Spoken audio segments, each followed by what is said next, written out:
Excelentísimo señor Enrique Iglesias, secretario general iberoamericano. Excelentísimo señor don Pablo Gómez de Olea, director general para Iberoamérica del Ministerio de Asuntos Exteriores y de Cooperación. Excelentísimo señor don Rafael Estrella, vicepresidente del Real Instituto Elcano. Excelentísimos señores embajadores acreditados ante el Reino de España, miembros del cuerpo diplomático, autoridades, señores ponentes, señoras y señores. Buenos días. Les doy la bienvenida a la Casa de América, a este seminario, Las Américas y la Unión Europea ante los nuevos escenarios de las relaciones comerciales y políticas. Si me permiten, les indicaré que este seminario es relevante, en mi opinión, por tres razones. Primero, por la temática que se ha elegido, por el tiempo. En estos últimos meses se han cerrado acuerdos comerciales entre la Unión Europea y Estados Unidos con subregiones y países latinoamericanos, y también coincide en el tiempo con el inicio de las negociaciones para llegar a un acuerdo comercial entre la Unión Europea y Estados Unidos. Y, por supuesto, por los ponentes, por su relevancia, que compartirán a lo largo de este día sus experiencias, ideas sobre la cuestión.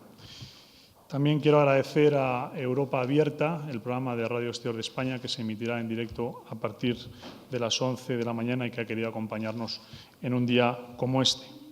Y, por supuesto, quiero agradecer a la iniciativa que ha tenido la Secretaría General Iberoamericana y al Real Instituto Elcano, a la que se ha sumado la Casa de América desde el primer momento, así como otras instituciones. Quiero reconocer el trabajo de coordinación de la directora de Relaciones Externas de la SEGIP, la embajadora Ortiz. La Casa de América se fundó, entre otros objetivos, para servir de puente entre Europa y América, y este seminario de hoy es un fiel ejemplo de nuestro espíritu fundacional. Quisiera compartir con ustedes algunas ideas. La relación entre Europa y América data de más de 5 siglos. Europa es, en cierto modo, americana y América tiene una influencia europea relevante. Hace 5 siglos el Atlántico pasó a ser el nuevo Mare Nostrum, en tanto en cuanto las relaciones económicas y comerciales fueron importantes y desde entonces han sido muy importantes entre nuestros continentes, por supuesto con respecto a las relaciones sociopolíticas y, por supuesto, personales, lazos de familias a un lado y otro del Atlántico. De hecho, esta relación permitió uno de los primeros ejercicios de la globalización, y pondré como ejemplo el Galeón de Manila, que unía a Filipinas y España a través de los puertos mexicanos ya en el siglo XVI. Europa y América compartimos similitudes, también con matices y algunas diferencias, pero muchas similitudes. Tenemos una concepción cercana del ser humano basada en la libertad, una tradición judeocristiana que en el lado americano se complementa, se enriquece por los pueblos originarios y una tradición jurídico-política común. La mayoría de países aspiramos a la democracia y defendemos este sistema político como el mejor. Por supuesto, defendemos la libertad económica y comercial como el mejor camino para la prosperidad humana. Y a pesar de estas similitudes, americanos y europeos no nos damos necesaria cuenta de la fortaleza que tendríamos si estuviésemos más unidos en este siglo XXI de la globalización de extrema competitividad.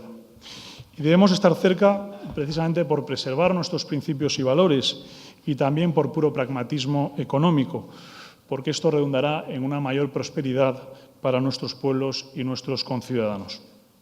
Algunas cifras que ustedes conocen, y es que somos 2 continentes que sumamos cerca de 1.500 millones de personas, más de la mitad del PIB mundial.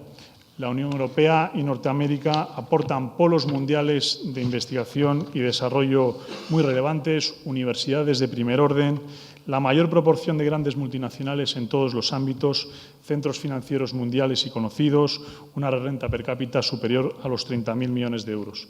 Latinoamérica y el Caribe aportan elementos muy importantes, grandes recursos en materias primas, reservas naturales más importantes del mundo en términos de biodiversidad. El siglo XXI es el siglo del planeta. Este siglo sí que nos la jugamos y América Latina tiene, como digo, esos esos espacios de biodiversidad tan importantes para nuestro planeta.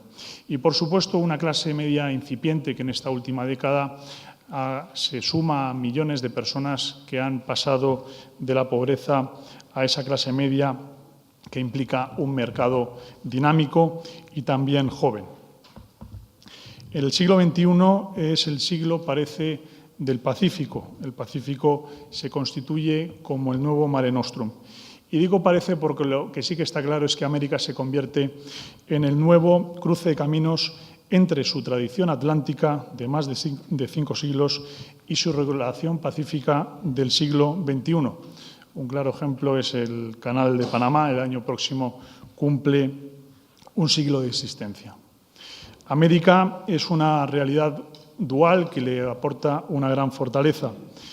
Apostar por la cuenca Asia-Pacífico es importante, es natural en este siglo XXI, sin renunciar a su vínculo atlántico con Europa y también con la durmiente África, que se está despertando a este siglo XXI de la globalización total.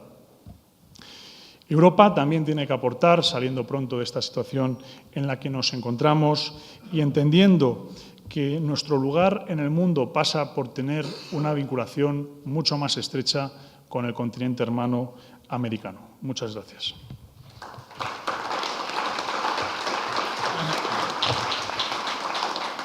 A continuación tiene la palabra don Rafael Estrella, vicepresidente del Real Instituto Elcano.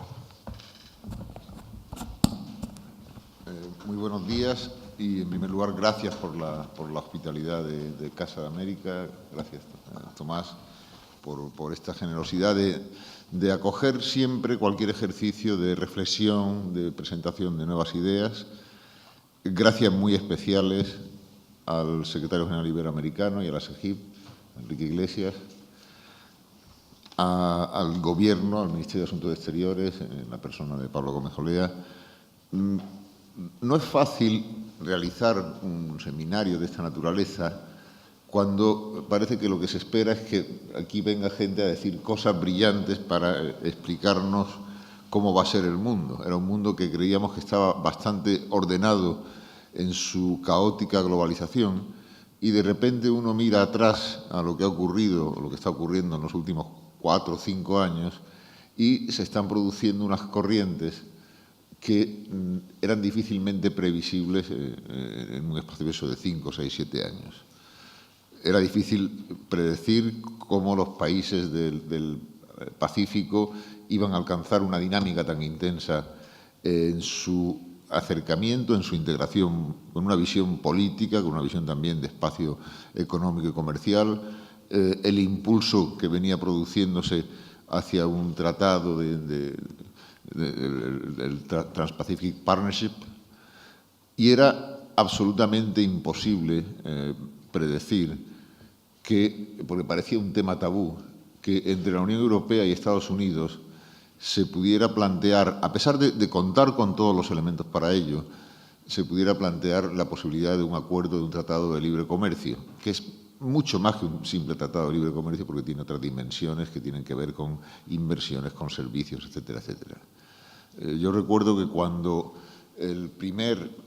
la primera agenda transatlántica, el primer mandato de Clinton, la gente del equipo de Warren Christopher, me decía, tenemos muchas reservas de ir adelante, de la presidencia española, del gobierno de Felipe González, tenemos muchas reservas de ir adelante con esta agenda, que era un documento que intentaba diseñar un escenario posguerra fría, porque el Congreso va a ser muy reticente, porque todavía estamos terminando de digerir el NAFTA. Con lo cual, la idea de un acuerdo de libre comercio con la Unión Europea aparecía como algo absolutamente remoto. Remota a mí aparecía también la posibilidad que se cristalizó aquí en Madrid en 2010 de que se cerrasen los acuerdos entre la Unión Europea y los países de América Central, una Unión Europea que hasta ese momento solo tenía los 2 precedentes ya con bastante antigüedad de México y de Chile, que se hicieran también esos acuerdos con 2 países de la Comunidad Andina o que se relanzase el proceso de negociación entre la Unión Europea y Mercosur.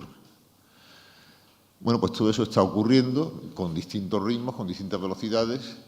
Por primera vez tiene un significado que me parece relevante, y es que no estamos asistiendo a procesos donde uno de ellos esté construido para situarse, para posicionarse frente al otro. Hay elementos que por debajo interrelacionan, que establecen visiones compartidas de cómo debe ser, cómo debe organizarse la libre circulación de bienes y servicios en el mundo actual, cómo eso se constituye en un factor de inmenso dinamismo, cómo puede contribuir a mejorar la vida, la calidad de vida y el bienestar de nuestras sociedades, y también, ¿por qué no?, y sobre todo, la relevancia geopolítica que cada uno de estos ejercicios tiene per se, pero sobre todo la relevancia del escenario geopolítico que nos plantean todos ellos en su conjunto. Este es quizá el elemento más importante. Y visto desde la parte de la Unión Europea, está claro que tenemos todos los elementos, todos los vientos a favor. Cuando se pregunta a los españoles, por ejemplo, su opinión sobre la Unión Europea, hay dos variables. Hay una actitud sumamente crítica con el funcionamiento de la Unión, que tiene que ver con la incapacidad de gestionar adecuadamente los elementos económicos y financieros de la crisis, la incapacidad de los procesos de toma de decisiones políticas, la falta de mecanismos adecuados para que haya liderazgo político en la Unión y liderazgo económico también. Pero hay un claro posicionamiento de los españoles en favor de Europa e incluso de una profundización de Europa y de un avance, se dice, nos responden en una última barómetro que hemos realizado, de unos Estados Unidos de Europa. En esas mismas encuestas, en esos mismos barómetros, es también inequívoca y clarísima la prioridad que atribuyen los españoles a la relación con Iberoamérica, a la relación con América Latina. Y es también, especialmente a partir de la llegada de la presente Administración, el giro que se ha producido hacia una actitud constructiva y positiva, y valoración positiva, en la relación con Estados Unidos. Es decir, los elementos están vistos desde uno de los países importantes, de los países que juegan un papel relevante. Están todos dados para avanzar en esa dirección. Va a ser complejo. Entre esas consecuencias del nuevo escenario geopolítico está la cuestión de ver en qué posición queda un país que es una pieza clave en el tablero latinoamericano, Brasil, con procesos de entendimiento y de acuerdos que afectan al eje del Pacífico, con otros que van a afectar al eje del Atlántico, con una mirada que todos, tanto latinoamericanos, en particular Brasil, como europeos, como norteamericanos, tenemos hacia África. Es decir, con lo cual no es tanto que se crea el Atlántico o quiere crear un acuerdo en el ámbito del Atlántico por contraposición al Pacífico. Evidentemente, esto contrapesa y ya no podemos decir simplemente que todo el mundo mira hacia el Pacífico. Miramos hacia el Pacífico, pero miramos desde el Atlántico, y desde un Atlántico cada vez más cohesionado, con una visión más integrada. Y en ese Atlántico está también África. Y eso es importante tenerlo en cuenta.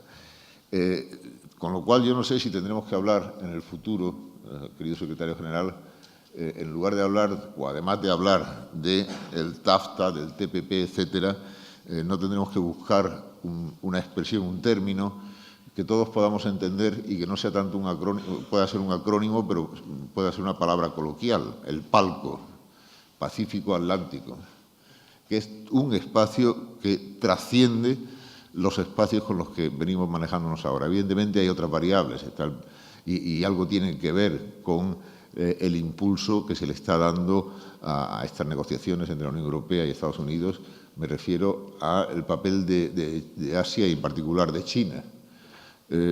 Creo que de todo esto, en un mundo donde los mecanismos para el establecimiento de reglas compartidas están aparcados, sine die, la necesidad de que en algún momento se recupere el papel de la OMC y que no quede relegada a una simple misión de codificar los acuerdos y tomar nota de los acuerdos que se adopten y de intentar buscar fórmulas creativas para que se amplíen y se extiendan a otros acuerdos, creo que ese va a ser también, desde el punto de vista de la necesidad de la existencia de instituciones potentes y fuertes, uno de los retos que tendremos. Y creo que si nos viéramos acá dentro de un año, probablemente este ejercicio estaríamos en condiciones de profundizarlo con variables nuevas, con variables muy sugerentes.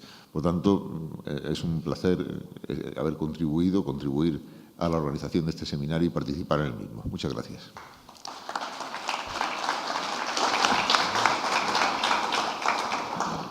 Muchas gracias. Tiene la palabra don Pablo Gómez Olea. Bueno, muchas gracias al director de la Casa América por contar conmigo para este seminario. Especialmente honrado de inaugurarlo y de inaugurarlo con personalidades tan destacadas como el secretario general iberoamericano, don Enrique Iglesias, y con don Rafael Estrella, que fue embajador de España en Argentina y que es gran amigo y ahora mismo está haciendo una labor excelente en el Instituto Elcano. Y permítame unas reflexiones generales sobre el tema que nos ocupa para después intentar destilar unas conclusiones que sirvan un poco para introducir el tema de este seminario sobre la Unión Europea y las Américas, ¿no? En primer lugar, lo que nos ocupa, evidentemente, aquí es el inicio de las negociaciones de un acuerdo de libre comercio entre la Unión Europea y Estados Unidos, el Transatlantic Trade and Investment Partnership, que es, evidentemente, un tratado de una importancia económica evidente, pero que tiene una importancia política que no se nos puede escapar. Y volveré sobre ello. Importancia política que se refiere esencialmente al elemento de reforzamiento del vínculo transatlántico que contiene el propio acuerdo. Unos datos pueden ilustrar un poco lo que quiero decir con esta importancia económica. Europa y Estados Unidos representan conjuntamente aproximadamente el 50% del PIB mundial. El comercio bilateral de bienes y servicios actualmente asciende a unos 2.000 millones de euros, lo que representa un 30% del comercio global. Y fomentar este comercio, este intercambio, es una apuesta decidida por el libre comercio en unos momentos de crisis. Y esto es importante. Quiero hacer una pequeña digresión histórica en este momento. Cuando se produjo el crack del 29 y la última gran depresión a nivel global, la reacción inmediata fue la vuelta al proteccionismo, el abandono del patrón oro, y los resultados fueron desastrosos, como todos sabemos, ¿no?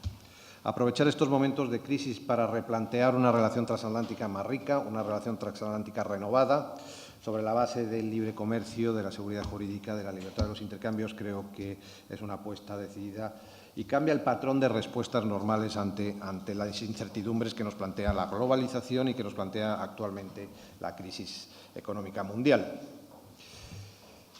En todo esto, ¿qué puede hacer España? Es evidente que España tiene un papel esencial en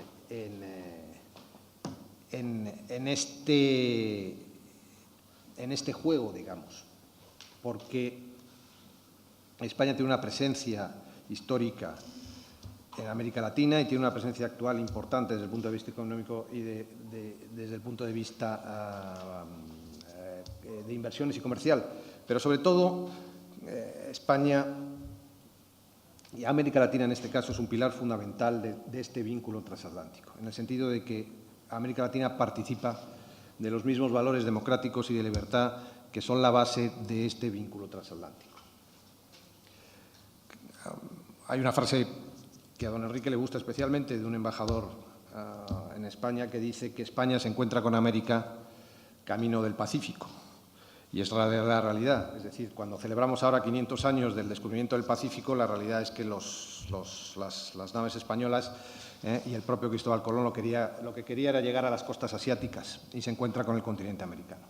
Por lo tanto, la vocación de proyección al Pacífico existe históricamente desde siempre y ahora la recogen algunos de los países de América Latina con un especial énfasis en las ideas que refuerzan este vínculo transatlántico y que ellos los quieren proyectar hacia el Pacífico.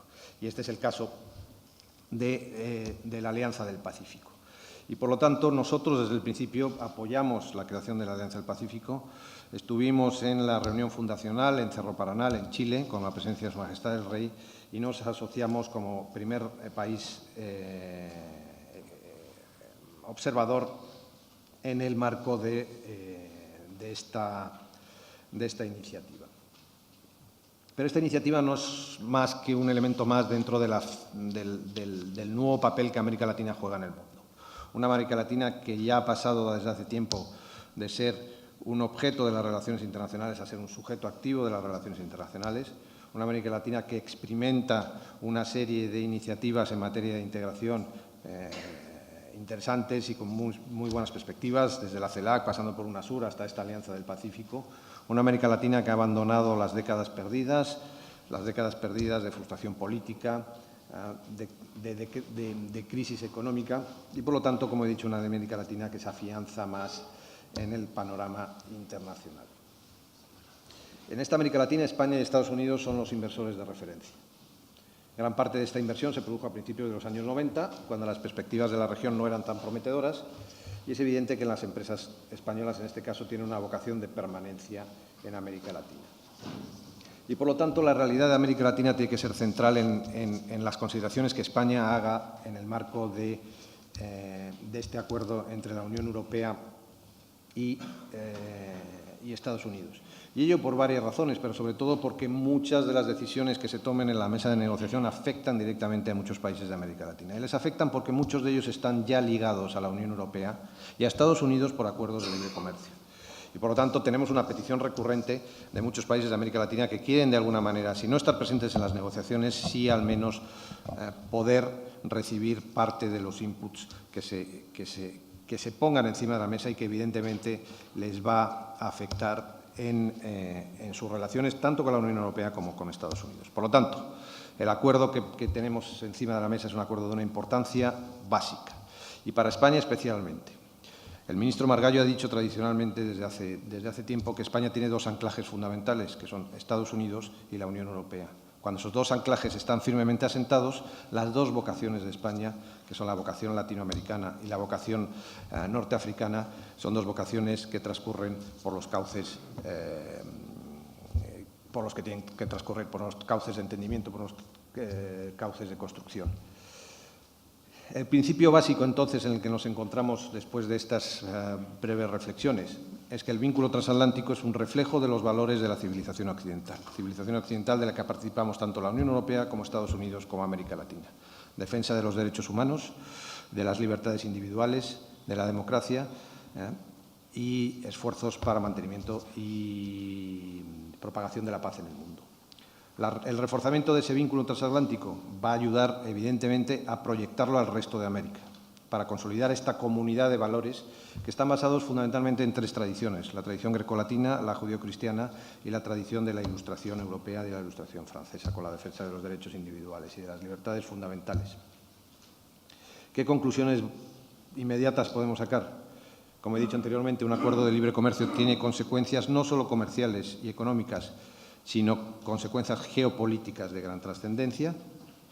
En primer lugar, se va a producir un reequilibrio de la tendencia natural y lógica que existe en América Latina y en Estados Unidos hacia el Pacífico, y este 50% del PIB mundial que supone Estados Unidos y la Unión Europea y este 30% del comercio mundial, con un acuerdo de libre comercio entre los dos bloques, va a suponer este reequilibrio de esta tendencia.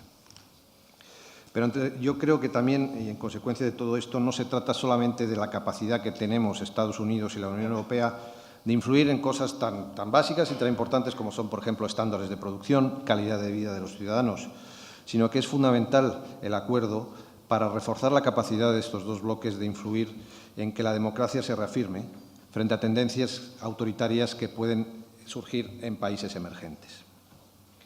No hay que olvidar que Estados Unidos y la Unión Europea son los dos actores extrarregionales más importantes en América Latina, con independencia de que existan otros actores, y esto es otra novedad dentro del escenario latinoamericano, que muestran interés en América Latina, como son países asiáticos, como es Rusia, como son otros países. Los dos actores extrarregionales más importantes en América Latina son, sin duda a dudas, Estados Unidos y la Unión Europea.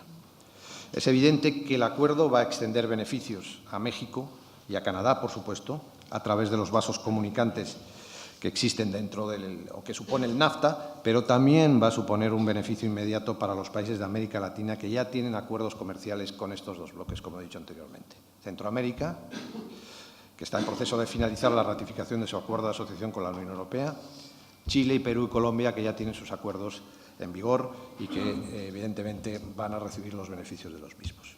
Y todo esto nos deja un gran espacio vacío dentro de América, es decir, Mercosur.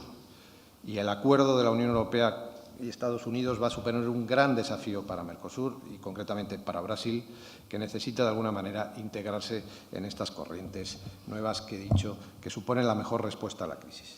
Y, por último, una última conclusión. Hay muchos analistas que dicen que este gran acuerdo va a suponer el fin de las negociaciones comerciales multilaterales. Yo no creo que sea así, pero, desde luego, estamos ante un nuevo rediseño de lo que ha sido hasta ahora el papel de la OMC en el mundo y el papel de estas negociaciones multilaterales. Y dejo estas reflexiones que seguro que podrán desarrollarlas los panelistas mucho mejor que yo. Muchas gracias.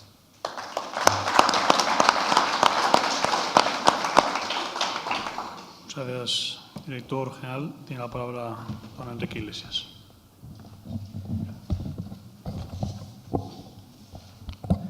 Bueno, muy buenos días. Bienvenidas y bienvenidos todos. Primero, un agradecimiento muy especial a amigo Tomás Poveda. Siempre Casa América es una generosa institución, siempre dispuesta a colaborar en iniciativas de interés de las relaciones entre España y América Latina, por eso que nos sentimos muy cómodos en esto como en nuestra casa.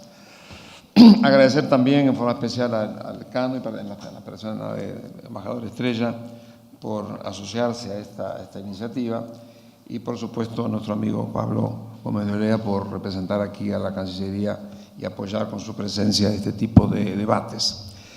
Tenemos también que reconocer que colaboran con nosotros en este evento importantes instituciones europeas como la Unión Europea, regionales como la OEA, como los organismos financieros del sistema y las personalidades que están aquí presentes que van a participar en el debate. Todo eso le da al tema una particular relevancia que queremos especialmente destacar.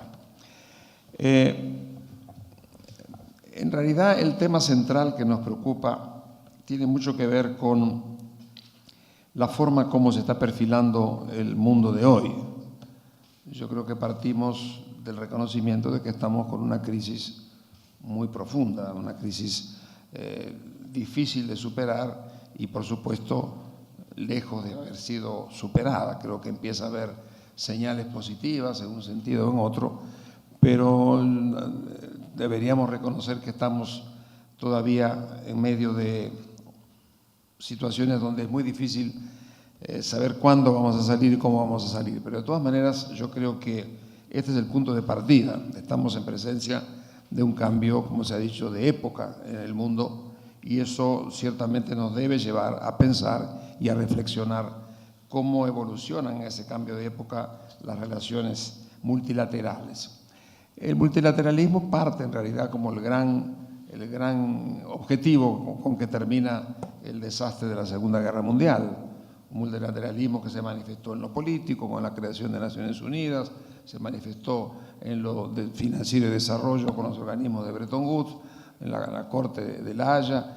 Faltaba la pata comercial. Esa pata comercial el GATT la reemplazó por varias décadas, pero realmente llevamos un largo camino para lograr que el multilateralismo comercial adquiriera una institucionalidad importante con la creación de la OMC. Bueno, ese multilateralismo está sometido a tensiones hoy, tensiones importantes. La primera tensión es la gran transferencia de poder que hay en el mundo. Estamos enfrentados a la transferencia de poder más importante en la historia de la humanidad, del occidente al oriente. Eso se manifiesta en muchos aspectos, pero ciertamente en el comercial claramente lo estamos viendo con el surgimiento vigorosísimo de China y las otras potencias asiáticas que comienzan a tener un papel relevante en el comercio mundial. Entonces, lo primero es que el multilateralismo tiene que tomar en cuenta este hecho, que ciertamente es muy positivo, porque le da una dinámica especial al comercio mundial, pero que significa también grandes incógnitas a futuro. El otro elemento importante también es que la Organización Mundial de Comercio atraviesa un periodo de relativo estancamiento, sobre todo a partir del hecho de que la ronda Doha no ha podido completarse todavía.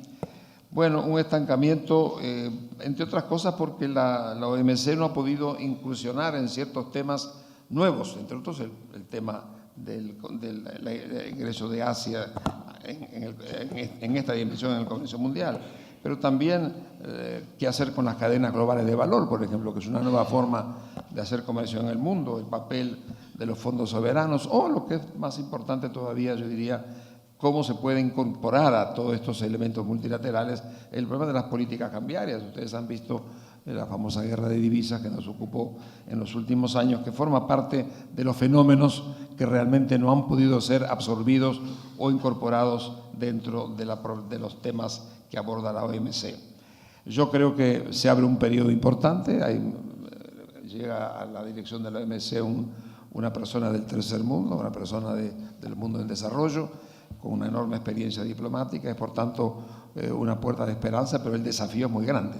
Y yo creo que eso tiene mucho que ver precisamente con esta nueva temática con la cual se enfrenta hoy el comercio internacional. Es cierto, y esto también hay que decirlo, que se han hecho cosas importantes en ese avance del multilateralismo. Yo creo, en primer lugar, la creación misma de la OMC es una conquista muy grande que hay que defender. Además, de alguna manera hemos puesto en marcha cierta disciplina comercial en el mundo.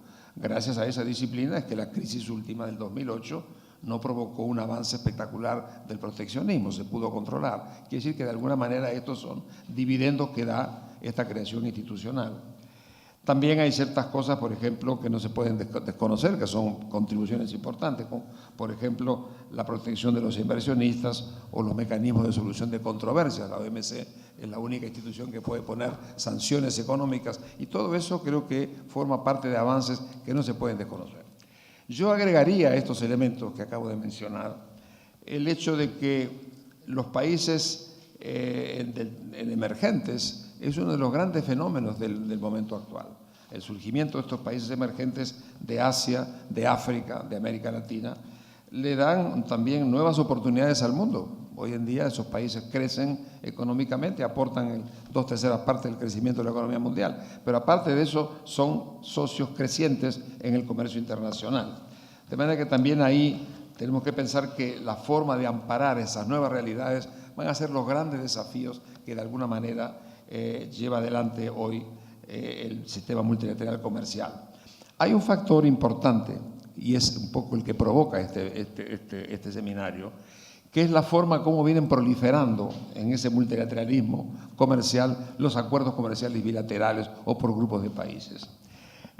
Yo creo que en este sentido hay dos que se ponen arriba de la mesa hoy con especial vigor. Uno es este acuerdo entre Estados Unidos y Europa, el acuerdo de Transatlantic Trade and Investment Pact o Program, que es una cosa muy importante porque implica, como se decía muy bien el amigo Pablo, implica un acuerdo comercial de casi el 50% del producto mundial y una 1/3 parte del comercio mundial. De manera que estamos ante un importante acuerdo comercial en procesamiento. Y el otro es el acuerdo del Transpacífico, donde también ahí estamos hablando del 38% del producto mundial y algo así como el 30%, 28% del comercio. Es decir, que estamos hablando de dos enormes megapactos que ciertamente es lo que nos preocupa, cómo esos megapactos van a evolucionar y sobre todo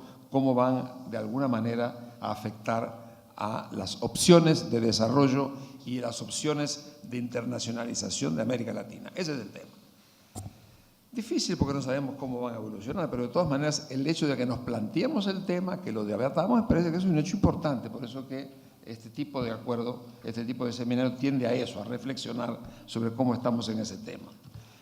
El primero de los grandes acuerdos, el acuerdo transatlántico en comercio e inversión, es realmente un acuerdo que se anunció el 17 de junio por Estados Unidos y la Unión Europea y empezaron las negociaciones el 8 de julio, es decir, hace pocos días.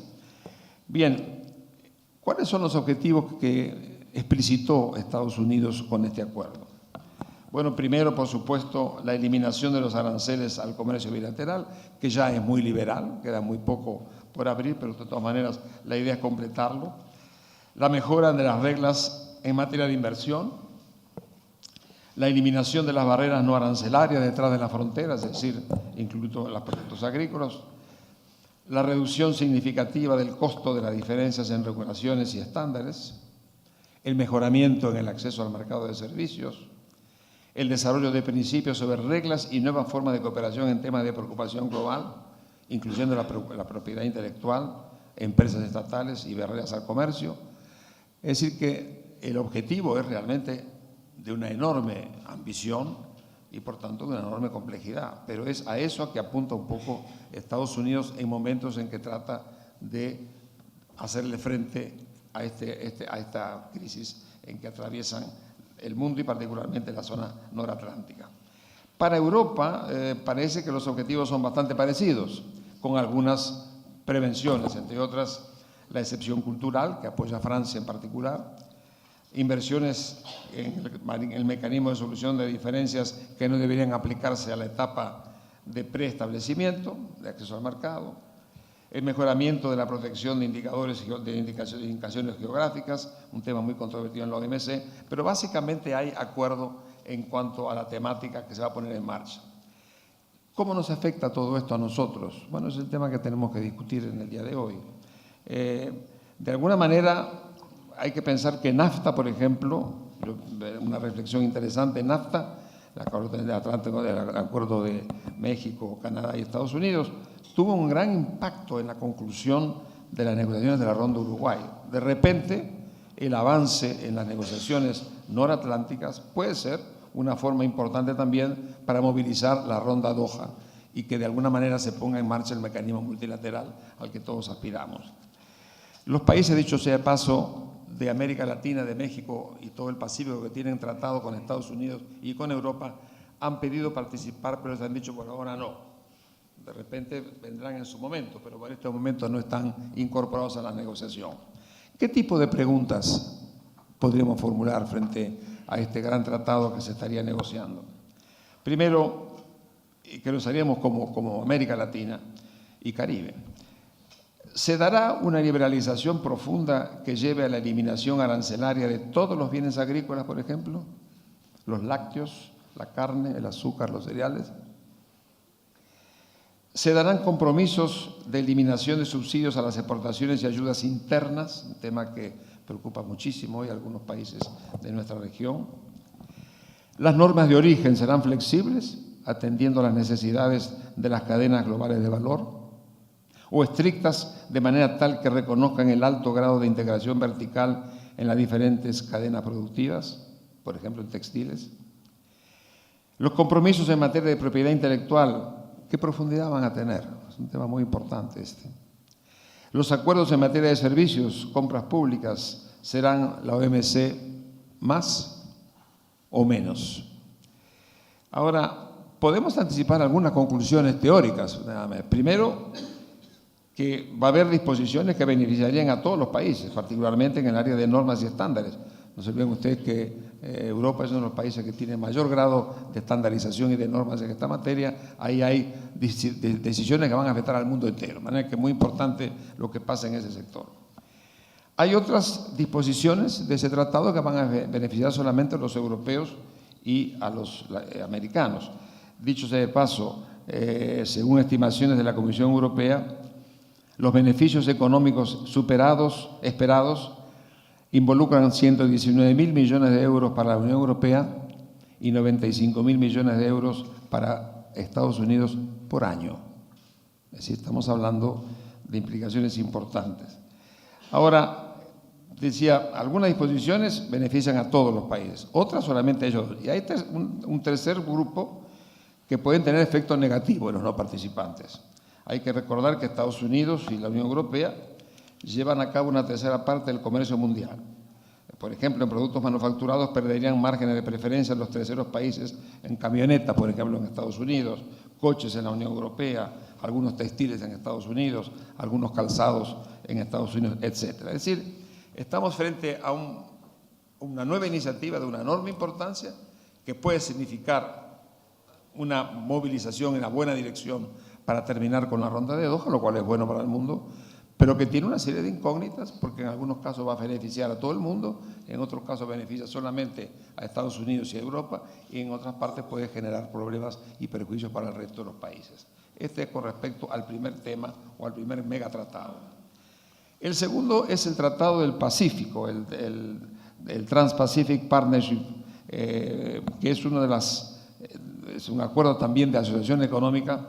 Dicho sea de paso, en ese acuerdo Estados Unidos compromete el 40% de su comercio con el resto del mundo. Es decir, que es un tratado de una gran importancia.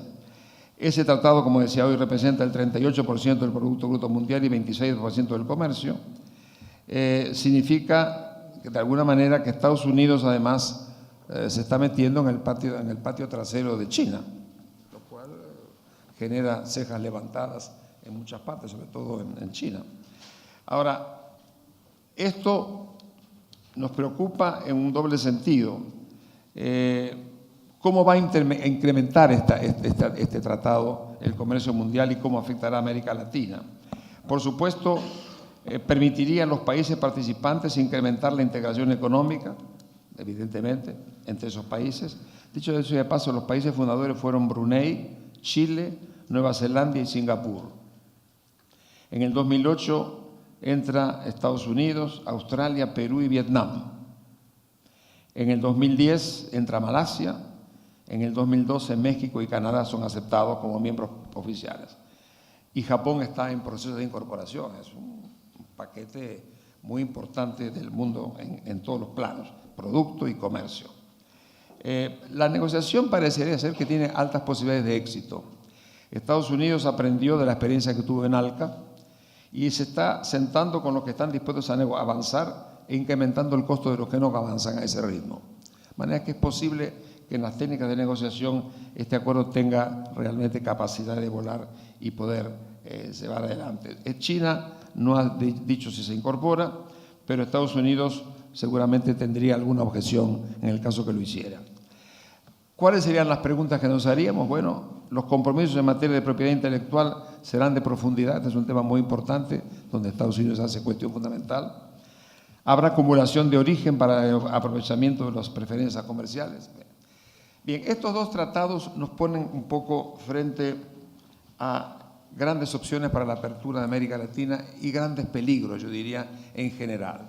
Para mí el peligro global más importante es que esos acuerdos, que pueden jugar un papel importante y deberían hacerlo, también podrían llevar a una fragmentación del comercio mundial. Esto sería particularmente grave. Una fragmentación del comercio mundial puede significar enfrentamientos que vayan más allá del comercio y podría generar tensiones que no son buenas ni para nadie. Y también podrían generar fragmentación de nuestra América Latina. Ya se está planteando hoy una cierta dicotomía entre los países pacíficos y los países atlánticos. Nosotros debemos querer una América Latina unida. Y cualquier instrumento que pueda significar una fragmentación, yo lo vería como muy negativo para el destino de nuestra región. Lo cual no quiere decir que los países tengan en sus relaciones internacionales ciertas áreas preferenciales por su propia geografía. Pero pienso que el tema va a ser el que acabo de mencionar. Yo creo que todo esto hay que ponerlo además en el contexto de la coyuntura mundial. Estamos, como decía hoy, en una crisis muy importante y el comercio es un factor fundamental de dinamización de la actividad internacional. Nos importa mucho lo comercial. Pero yo recuerdo, por ejemplo, y precisamente Benita se acordará muy bien porque fue una actora muy importante en todos estos campos, Europa siempre tuvo con respecto a los Atlánticos, en el norte Atlántico, una visión muy universal, porque al mismo tiempo que negociaba con Estados Unidos, también se preocupaba de negociar con América Latina, con América Central, con el Pacífico y con Mercosur. Es decir, que de alguna manera Europa siempre tuvo una visión muy integrada de su relación internacional, privilegiando, por supuesto, una relación muy especial con Estados Unidos, incorporaba siempre una visión latinoamericana que para nosotros era un hecho muy importante y muy positivo.